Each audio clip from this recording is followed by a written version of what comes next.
Cuman yang menjadi sedikit masukan dari gua, mudah-mudahan pihak pabrikan masih bisa ya merevisi lah sebelum helm ini keluar, mungkin ya, mungkin masih bisa. Kalau bisa, halo guys, ketemu lagi sama gua Wahyu Andies. Di video kita kali ini, kemarin gua habis melakukan perjalanan touring sejauh 1828 kilo.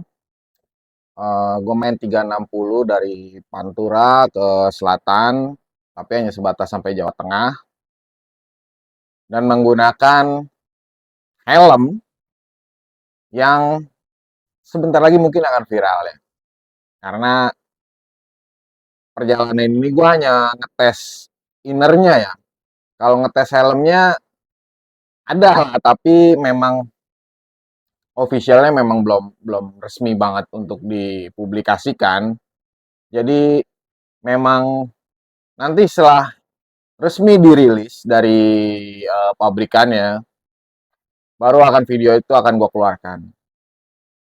Nah, untuk perjalanan ini gue hanya ngetes dari innernya aja, karena memang overall semuanya baru ya. Jadi nggak ada apa persamaan sama yang lama, mungkin hanya bentuknya aja.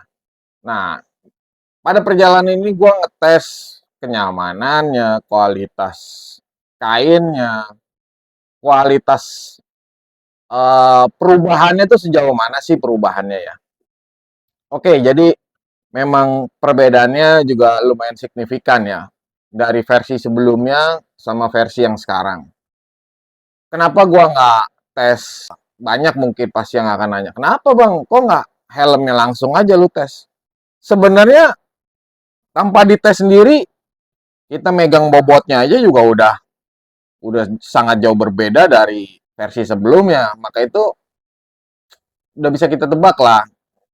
Kalau seandainya cuman pengen ngetes bobot di leher berat apa enggak, pengen ngetes kena angin goyang apa enggak, terus pengen ngetes view-nya apa segala macem enak apa enggak, itu sih udah no comment lah gue ya. Yang gue suka dari helm ini overall ya, lebih ke pandangan kita di dalam. Boh, emang satu-satunya helm helm lokal yang menurut gue bisa ngalahin kualitas pandangan kita dari dalam keluar itu, bisa ngalahin helm-helm premium yang di luar-luar sana lah gitu, yang bermerek, yang sudah pasti yang bermerek. Jadi yang gua suka di helm ini adalah helm ini gennya gen balap, tapi enak dipakai touring, nyaman juga nggak pakai balak lava. Karena gua pribadi, gua paling nggak bisa kalau pakai helm itu tanpa balak lava. Jadi harus pakai balak lava. Kalau nggak pakai balak tuh biasanya pipi gatel, di pala gatel gitu ya. Apalagi kalau udah mungkin tingkat keringat kita sudah mulai banyak ya, wah itu helm sangat nggak nyaman. Cuman ya di helm ini perubahannya sangat signifikan ya, karena di inner yang versi lama itu menurut gue masih masih lumayan gerah ya, gatel ya. Kayaknya sih memang banyak masukan-masukan kita tuh, para pengguna setia tuh udah mulai banyak didengarin. Oke, helmnya apa? Helm ini yang kemarin gue pakai touring. Ini helmnya. Masih gue tunjukin yang versi lamanya. Cuma isinya full gue pakai yang GPR Tech baru nanti. Namanya apa? Nanti adalah belakangan. Tapi intinya gue pakai inner yang baru. Nah, semua plug and play ke GPR Tech yang lama ya. Ini yang gue pakai GPR Tech Race ya. Mau GPR Tech Street pun bentuknya pun juga sama. Dan yang gue suka nih, pandangannya gede banget. Jadi kalau kita dari dalam ngeliat keluar tuh, wah, udah kayak ada akuarium, udah kayak tanpa pakai helm gitu. Jadi ngeblong. Itu sangat membantu buat kawan-kawan yang mungkin suka touring juga, walaupun nggak suka racing ya, walaupun nggak racing-racing banget gitu. Bukan pencinta balap lah, atau memang bukan pembalap, tapi helm ini mau difungsikan sebagai helm touring. Rekomendasi dari gua, ini helm yang sangat tepat lu pakai, karena memang daya daya jangkauan pandang lu sangat luas, kiri dan kanan, atas dan bawah tuh sama sekali buat gua no minus ya. Dari bentuk helmnya udah enak, udah keren, dari bentuk dalamannya juga asik, udah cakep, ada apa motif-motif karbonnya gini ya, motif-motif karbonnya keren ya. Nah ini nanti yang akan lu rasakan seperti apa yang gua rasakan ketika lu sudah helm ini rilis dijual. Karena masih belum resmi jadi gua tutupin dulu ya. Karbon komposit. Ya, itu dia. Kenapa sih Bang nggak dibuka? Nanti lah, pokoknya lu akan melihat helm ini, pastinya lu harus punya salah satunya. Karena helm ini sangat-sangat bisa mengalahkan kenyamanan atau minimal menyetarai helm premium yang harganya jatuh jauh di atas dia. Ini helm ini. NHK ada motif-motif ininya nih. Tuh, ya enggak? Ya, keren dah pokoknya dah. Kenapa harus gue tutupin ya? Karena belum official ya. Jadi mohon bersabar, nanti nunggu dari pihak NHK-nya sendiri yang akan merilis helm ini. Karena tugas gue sebagai pemakai hanya mereview sedikit rasa dari kenyamanan helm ini, apakah ada perbedaan signifikan sama versi sebelumnya atau memang sama aja. Nah, menurut gua dari overall kenyamanan dan rasa nangkepnya di dalam ya, itu luar biasa. Udah enak. Tapi seperti biasa, tidak ada sesuatu yang sempurna. Itu yang akan kita bahas di video kali ini. Jadi memang semua perubahan tetaplah karena kontur orang juga pasti berbeda-beda. Menurut gua overall sudah nyaman, tapi ada beberapa sektor yang memang harus direvisi kalau bisa. Kalau nggak bisa ya kita nothing tulus ya, kita sudah pasrah karena memang untuk merubah sesuatu desain di salah satu produk itu memang nggak murah, itu lumayan mahal. Cuma yang akan menjadi minus sedikit ini menurut gua nggak terlalu memberatkan pihak pabrikan ya. Tapi mudah-mudahan pihak pabrikan bisa mendengarkan. Karena untuk jangka waktu pemakaian 1 sampai 2 jam mungkin masih masih tingkat kenyamanannya masih oke ya. Terlebih di beberapa wilayah mungkin cuacanya juga nggak terlalu panas jadi tingkat eh, debit keringat kita yang keluar nggak terlalu banyak. Nah, kalau kayak kemarin gue melintas di daerah Pantura yang kebetulan lagi panasnya luar biasa tuh, tangan gue sampai gosong ya.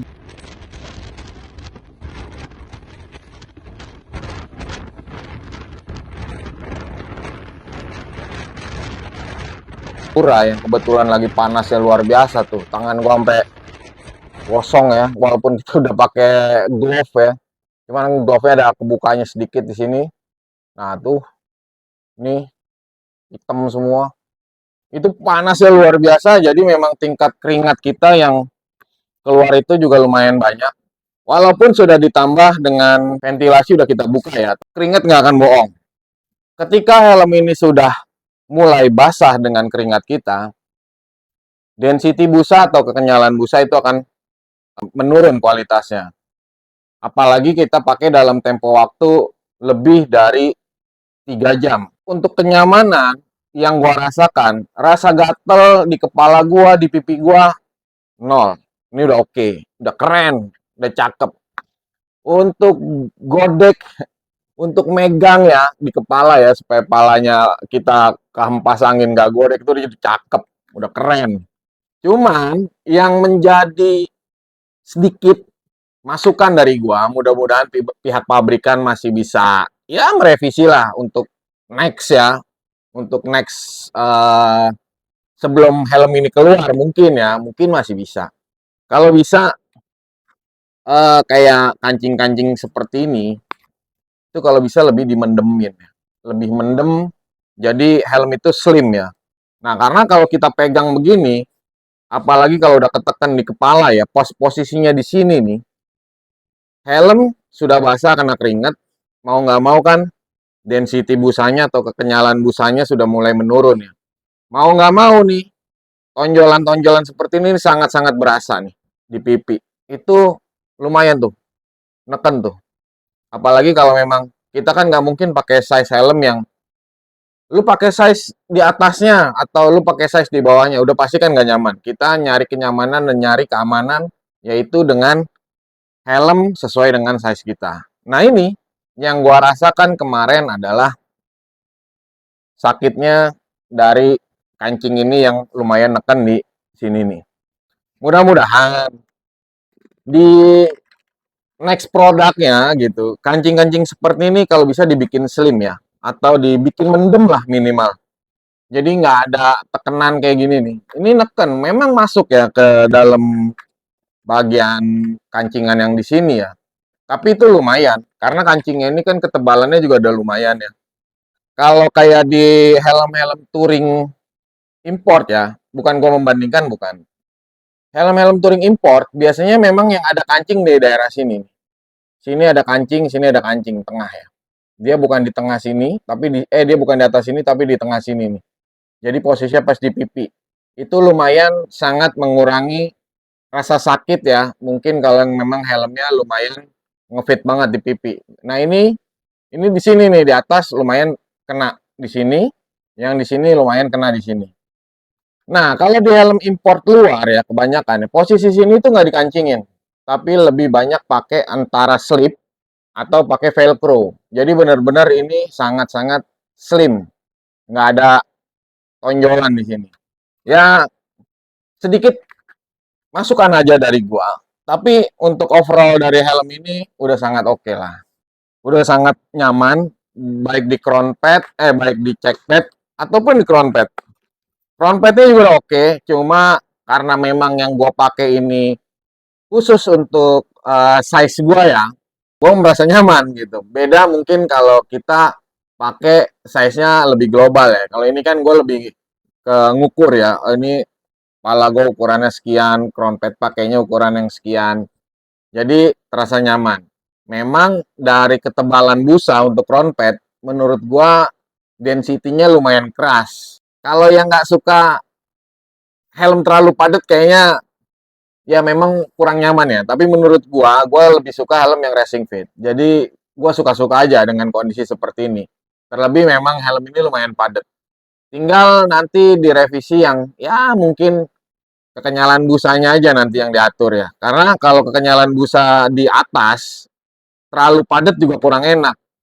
Terlebih pemakaian di atas 2 jam. Kalau kayak touring itu lumayan sakit nanti. Tapi kalau kayak kemarin kan gue pakai itu ganti-gantian sama istri gue karena customer helm atau pemakai helm GPR Tech ini kan bukan hanya laki. Nggak menutup kemungkinan cewek juga pasti bisa make dong. Gua kasih ke istri gua gantian pakai, istri gua juga tetap bilang helm ini enak, cuma memang busanya density busanya itu lumayan tebel ya. Jadi ya kalau cewek kan rada-rada ribet ya kayak helm, maunya yang begini, maunya yang begitu ya. Mudah-mudahan helm dengan kualitas yang udah bagus ini bisa mengakomodir dari ya berisik-berisiknya wanita lah kalau untuk pakai helm yang memang benar-benar proper. Karena dari segi harga menurut gua ini udah sangat-sangat masuk akal, udah sangat-sangat keren, udah sangat-sangat murah ya dengan kualitas helm seperti ini, bahannya juga udah karbon. Wah, udah lebih dari cukup, udah keren. Kalau untuk density busa ini sih menurut gua udah oke lah karena PP itu kalau bisa memang density busanya seperti ini. Beberapa helm import juga density busanya udah sama seperti ini karena apa? Untuk pemakaian jangka waktu lama, density busa dari checkpad itu memang harus durability-nya cakep. Karena kalau dia cepet kempes nanti helm akan turun, lu pakainya juga pasti kempas angin akan godek-godek. Apalagi sudah terkena keringat. Saran gua untuk density busa di checkpad udah oke. Untuk density busa di crown pad itu kalau bisa dicari lagi yang lebih keren, yang lebih cakep, lebih nyaman. Overall pasti helm ini sangat-sangat bisa bersaing banget. Lagi udah bahannya udah karbon, bah, top, udah keren. Dan kalau bisa yang ini nih, kalau ini sih kayaknya memang harus direvisi nih. Menurut gua, tapi kalau nggak bisa ya nggak apa-apa, nggak masalah ya. Dengan kondisi seperti ini, gua udah ngerasa cukup nyaman. paling ya sedikit-sedikit revisi udah gampang lah, itu masih bisa diakomodir lah gua rasa. Kalau untuk ventilasi udah cakep, udah keren, udah enak nih helmnya nih. Cuman masih gua tutupin ya karena officialnya belum secara resmi untuk dipublikasikan, jadi gua pasangnya di helm ini aja dulu. Nanti yang ini akan kita review setelah memang dari pabrikannya sudah resmi untuk menjualnya. Jadi segitu aja review dari gua tentang inner helmnya ini. Mudah-mudahan helm ini cepat dirilis, jadi kawan-kawan udah nggak penasaran lagi, karena rasanya overall sangat berubah, baik dari segi desain rasa dalam inner dan bobot dari helmnya sendiri. Segitu ya dari gua. Kita rasakan nanti mungkin lebih banyak lagi kilometernya Jakarta, Bali, Lombok. Next akan kita coba dengan helm yang benar-benar sudah benar resmi dijual. See you guys. Ciao.